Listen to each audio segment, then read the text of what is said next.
Hi everyone, my name is Risha. Today is the 6th of October 2024. I'll be going over my weekly review of the SPY front testing strategy, day open, day close. So without further ado, let's just get into the video.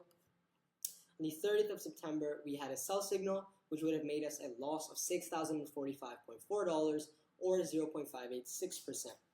On the 1st of October, we would have had a sell signal, which would have made us a profit of $8,556.2.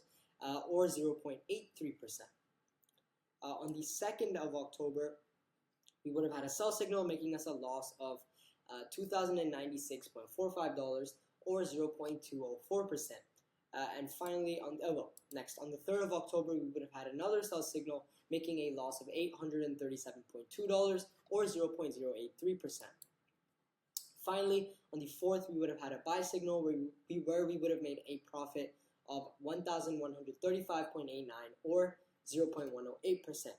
So, just to recap, we ended last week at 3.759%, and we ended this week at 3.825%. So it was a profit-making week. However, our alpha went from minus 10.987% to minus 11.194%, which means that it is worse. But that's all for this video. Thank you for watching. Enjoy, and I will see you in the next video.